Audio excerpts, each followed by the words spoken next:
To the ones who stood at the harbor with salt on their cheeks and hope folded inside a wool coat pocket, who carried more than suitcases when they left. To the ones who stayed behind, lighting candles in windows, waiting for letters that sometimes never came. To the mothers who stitched courage into hems. To the fathers who gave their names to new lands. To the children who learned to speak in 2 languages but dreamed in one. And to those who remember. To those who wonder. To those who carry a story not their own, but feel it just the same. This presentation is for you, because the journey is not over, and you are part of it. Because history does not live in books alone. It lives in rooms like this, in listening, in remembering together, and because the journey did not end at the harbor, it continued through you.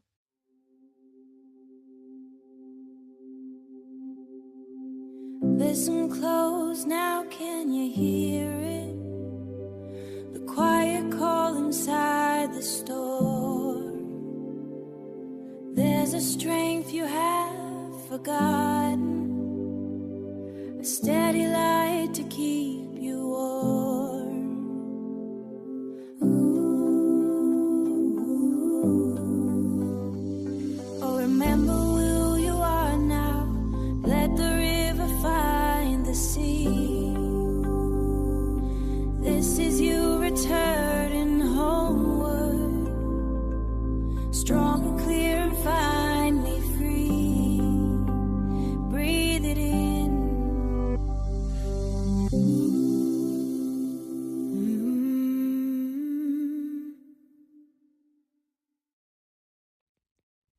Hey, I'm Andrea Varebo. I live here in the part of Sweden called Dalsland. It's in the west, bordering Norway, about 1.5 hours north of Gothenburg.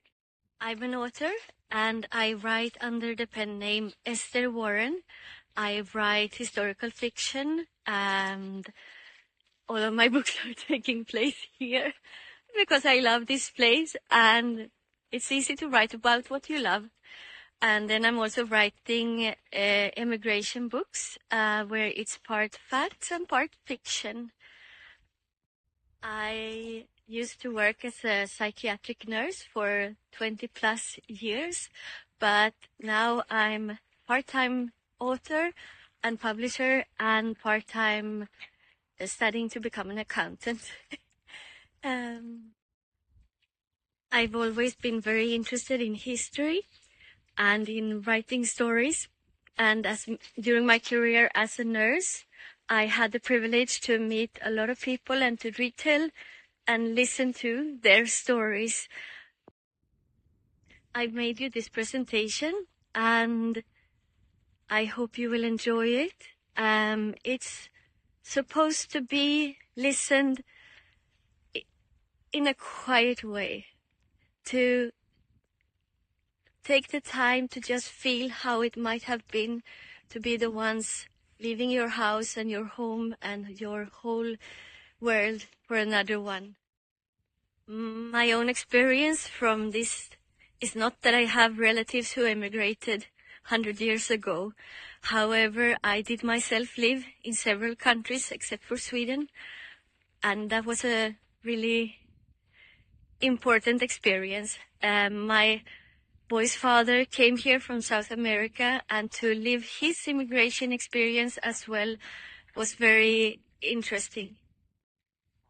And now my second son, Thomas, is living in Poland, and I speak with him over the phone. He doesn't like video calls, but we speak on the phone, and I cannot imagine how it must have been seeing your children leave for another world, another life, and just relying on letters that took weeks. So in this presentation, I will let you follow the process of emigration and then immigration to America through my character Elin. She is from my book about her. She grew up in Dalsland in this red house where I used to live myself. And She grew up there in the 1860s. In the middle of the 1860s, there was famine, and many different things led to people emigrating. This region, as I said, was deeply affected by the emigration wave, and in that time, around 150,000 people lived here, and 50,000 of those, so 1/3, immigrated to America. We have a lot of documentation from this period, and in the place here, in the Red House, and in the region around, every single house was affected by emigration. Every single house had one or all emigrating to America. There were, however, people returning, but we will follow Elin. She emigrated in the 1870 as 17-year-old, and then she settled in Chicago. So let's begin. We will follow Elin in her life, small moments of her experience. We will start when she's just a small girl. There has been American letters arriving to the village where she lives, and this of course sparks a lot of thoughts and questions, not only in her, but also the adults. We will listen to small short passages from the book about Elin, and they are illustrated with pictures, but however, this is a slow storytelling. If you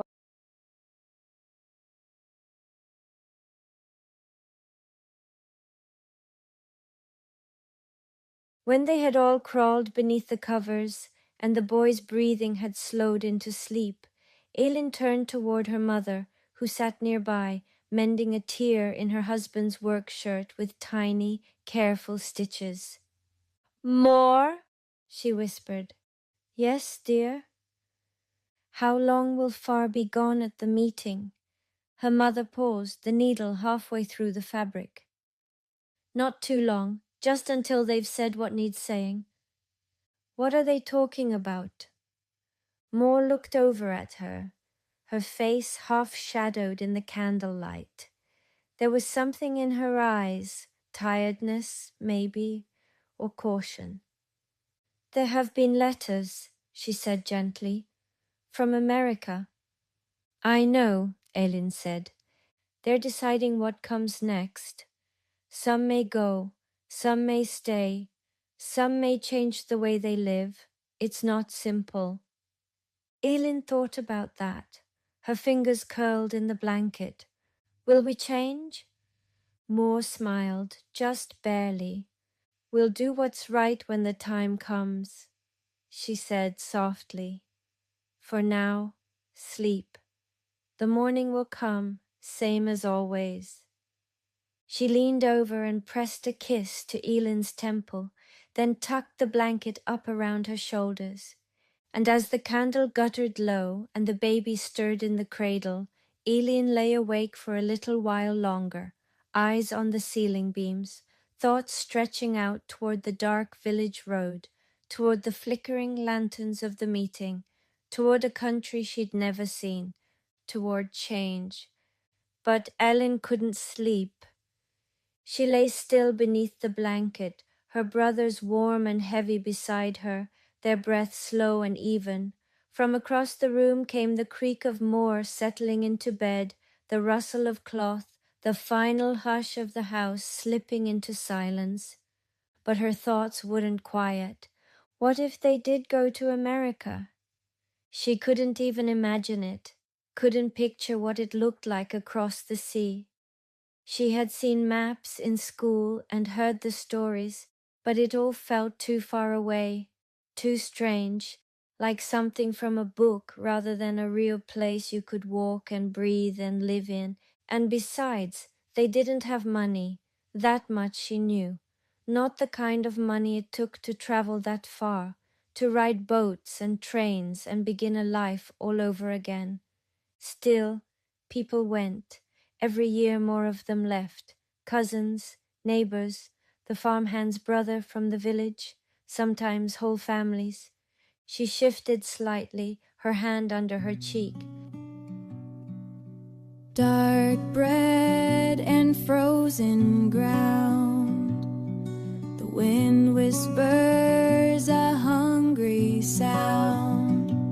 But I dream of America's golden shore, where no one's cold or poor anymore.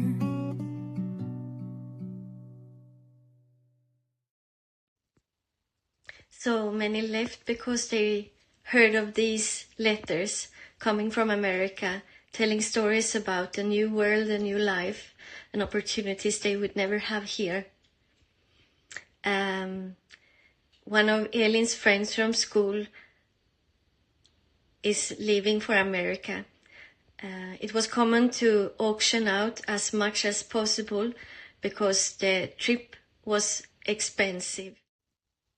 They needed the money, and also they couldn't bring more than they could carry. So auctions were common. Next up is a story from just that.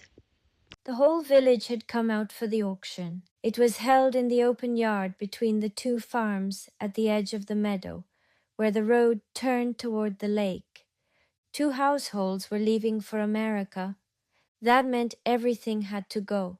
Furniture, tools, horses, pots, blankets, even the butter churns and woven baskets.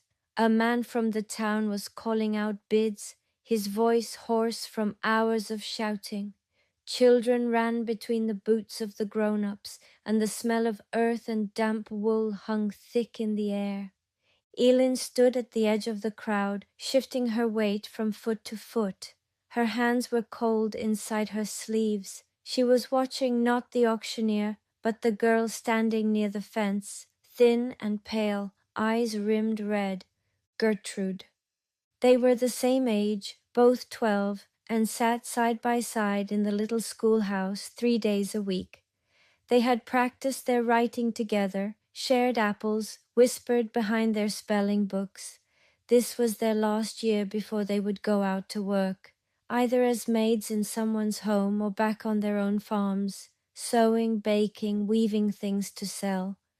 But Gertrude wasn't staying. Aline made her way through the crowd, avoiding elbows and muddy boots until she reached her. Gertrude's arms were folded tight across her chest, her eyes locked on the spinning wheel being lifted onto a cart. "Hi," Elin said softly. Gertrude blinked, then looked away. "I don't want to go," she whispered. Elin didn't know what to say. She reached out and touched her friend's sleeve. "I'm scared," Gertrude added, voice cracking. "I've never even been to the next village, and now they're putting me on a boat across the sea to a place where no one speaks like we do, where I won't know the trees or the smells or even how the wind sounds." Her words broke into a sob, and she covered her face with both hands. Elin stood beside her, helpless for a moment. Then she stepped closer and wrapped both arms around her friend. Gertrude cried silently, shoulders shaking. Around them, the auction went on. Buckets, a scythe, a rocking chair, all sold off like they were nothing, like they weren't part of someone's life. "I'll write to you," Elin whispered. And for a moment, in the cold spring light, the world stopped spinning. Just long enough for one goodbye to be felt. The auction yard pulsed with noise and movement, boots scuffing, hens squawking, the sharp crack of the auctioneer's voice rising over the crowd like a whip. Murmurs followed each call, people whispering to each other about the shape of the pot, the dent in the rim, how many batches of lingon jam it had likely seen. One of the families had even brought out the loom.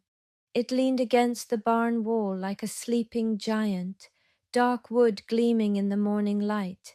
Few could afford to buy it whole, so the auctioneer began selling it piece by piece, shuttle, comb, the beams and foot pedals, the parts of a home life disassembled and passed from hand to hand.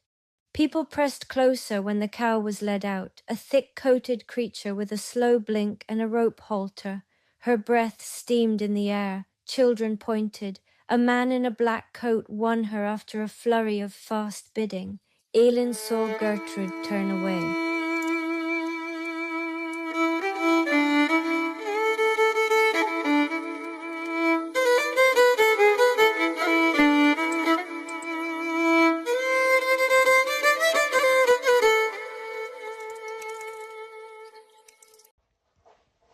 Now we are a little bit further ahead in her story. She's now 17. She has managed to collect money herself, and she will too leave for America. This is her goodbye. They gathered at dawn, not just the Anderson family, but nearly the whole of Scarborough. Old men in coats too thin for the hour, women with arms folded tight over their aprons, children blinking sleep from their eyes, clutching the hems of their mothers' skirts. No one had been asked to come. Still, they came. The yard outside the Andersons' cottage filled slowly, like a church before a funeral. It was the first Sunday in September, and the sun rose pale over the fields, brushing everything in a hush of gold. The harvest was mostly in, and the air smelled of soil and drying grain. Smoke from morning fires drifted thinly into the sky. The Andersons had packed the cart the night before, quietly, steadily, a trunk lashed down with rope, a straw mattress folded, a cooking pot tied beside a bundle of quilts. Johan, the younger child, clung to a carved wooden horse. Alma stood beside her mother, her braid tight, her mouth set like she was holding something heavy inside. Elin stood just a little apart, shawl pulled tight around her shoulders, her small bundle already on her back. She had arrived the evening before, walked from the mansion to Scarborough with her letter folded in her coat and the coin pouch pressed against her ribs. She had been offered stew and a place on the floor. Alma had handed her a mug of milk and touched her wrist, once gently. Now they stood together near the cart. The neighbors began to speak in low voices, blessings, warnings, instructions on who to write to, who to pray for. Some gave advice they'd heard from cousins or uncles already in America about wolves or Indians or land so flat the wind never stopped. One woman handed Elin a lace-edged handkerchief. Another pressed a dried sprig of Johannesort into Alma's palm for protection. No one mentioned what couldn't be said, that some who left never wrote again, that some never arrived, that those who did often came back different or not at all. Then came the silence, the long pause when nothing more could be offered, and all that remained was stepping away.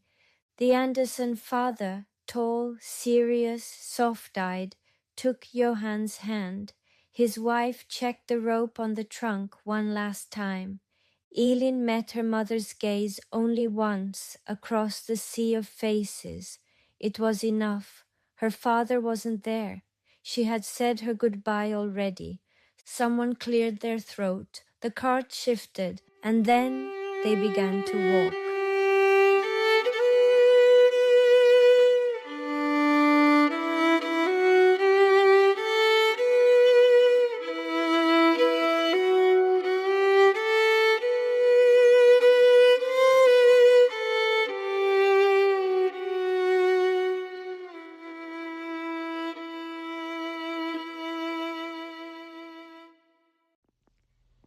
The crossing was difficult. It was crowded. People got sick. They were seasick, and they only had what they could bring with them. This next part is telling the story about how they are entering the ship. to cross the Atlantic. The ship stood like a black wall before them. Eileen stopped at the foot of the gangway, her fingers tight around the handle of her bundle, and tilted her head back until the sky disappeared behind iron and rope and canvas. Masts rose like trees above the deck, and between them she could just see the grey ribs of sail furled tight against the wind.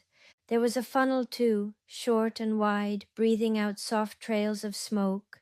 A steam engine, they had said, but with sails as well, in case of calm or trouble. It would carry them across the Atlantic, to America. Her stomach fluttered, but not with fear, with something like wonder.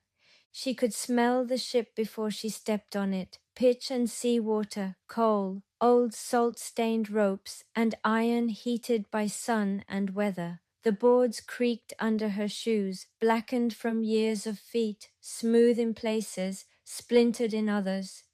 They boarded in a line with hundreds of others, each name checked by a sharp-eyed steward with a clipboard and a red scarf around his neck. The Andersons kept close, their children pressed between them like packed wool. Eileen followed behind Alma, watching the boards beneath her feet move slightly with the tide, the faint give of wood over water. The smell grew heavier as they descended the steps into the 'tween deck. Tar, old wood, salt, coal smoke, damp wool, and human breath. The air was close but not choking. Lanterns swung gently from beams. There was light and there was movement, not just of people, but of air drawn in from the deck above through clever new iron vents. A crewman led them past rows of narrow sleeping spaces, wooden bunks stacked 2 and 3 high, the planks smooth and dark from use. Voices murmured softly in Swedish, Finnish, Danish, and German. Somewhere deeper in the ship, a baby cried. The sound disappeared into the boards.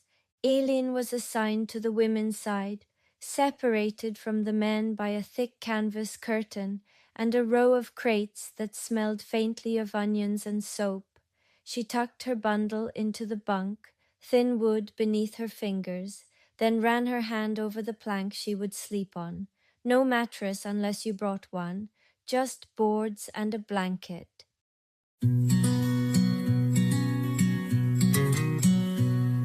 The old shore fades to gray behind, a life of toil we leave behind. This engine groans a steady beat towards a world we've yet to meet. Oh, roll on steamship, cross the foam, carry us to a brand new home. Through salt and spray our spirits climb to find our place in another time.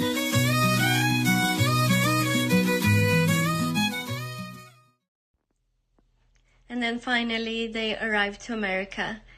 In the early years, they had to pass through Castle Garden, and later on Ellis Island opened. This was the process of entering the country.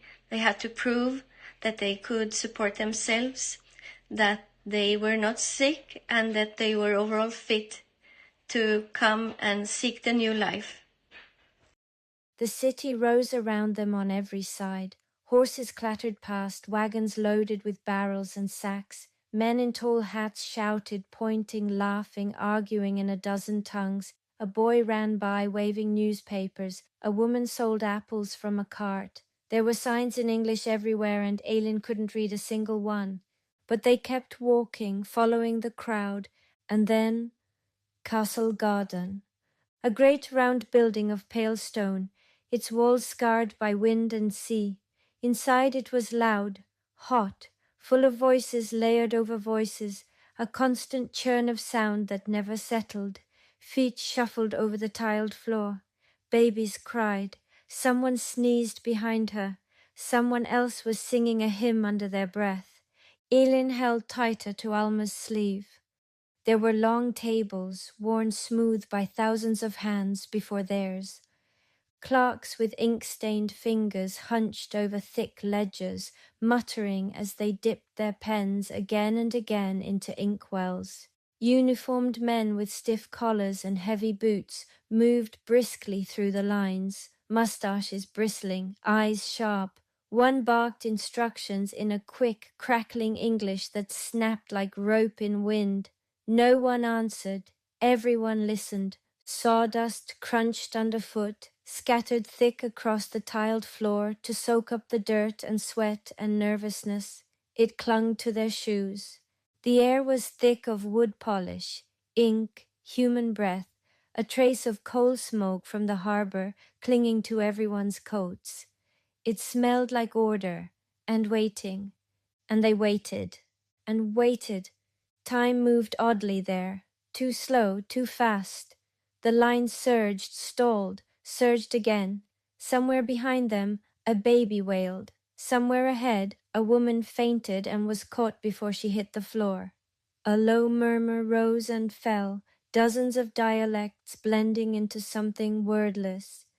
When it was their turn, a man with a red face and heavy brows pointed them forward. He asked for names, for documents.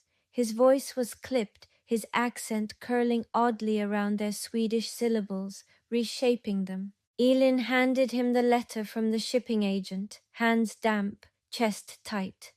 She tried to smile, her mouth felt stiff. Her face didn't quite remember how.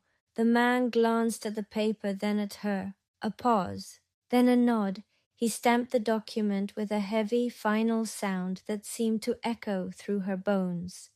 She had passed.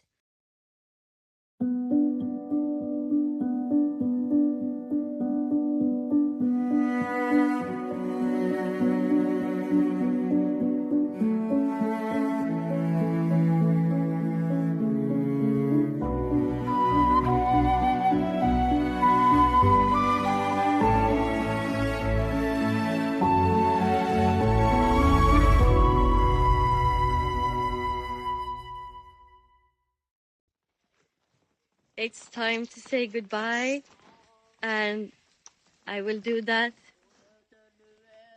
with my son Simon. He's my youngest. He has autism, and he lives in his fantasy world all the time, and he's my biggest inspiration. And just as my day is finishing here, so is this presentation. We will end with the last part of Elin's story when she's settling down in her new home. I want to say thank you so very much for having me. If you want to contact me, you can find me under my pen name Esther Warren on Facebook, or you can email me at contact@estherwarren.com. So with that, I want to say thank you so very much. It's been an honor and it has been so much fun. Tack, godnatt och hej då från Sverige.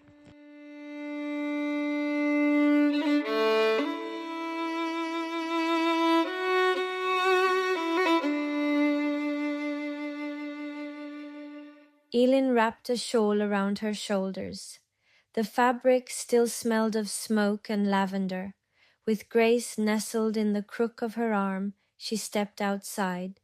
She stepped into the yard barefoot. She walked slowly past the sleeping garden, past the woodpile Jonas had built with such care, past the old fence, still leaning a little to the west, down to the edge of the field.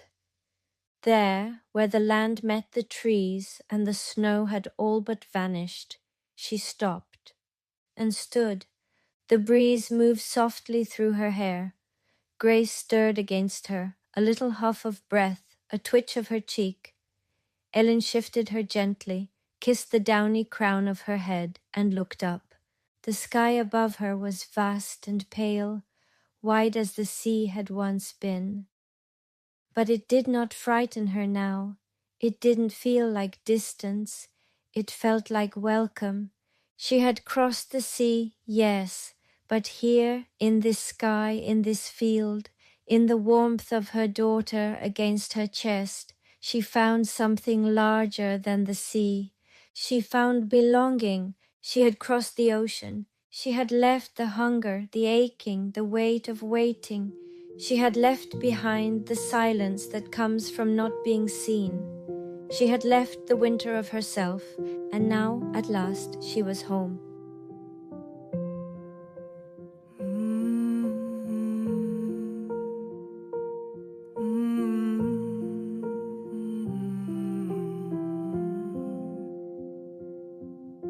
Smoke and lavender linger still in the folds of a quiet earth. She listens to the thorn call, past the fence that leans westward, past the hands that built her days, past the hunger and the silence. She stands where the white sky lays. She crossed the water, she crossed the cold, carried the ache no one had told. And now I am home, not where I began, but where my child can safely stand. The sea is behind me, the sky is wide, and I am no longer the girl who cried.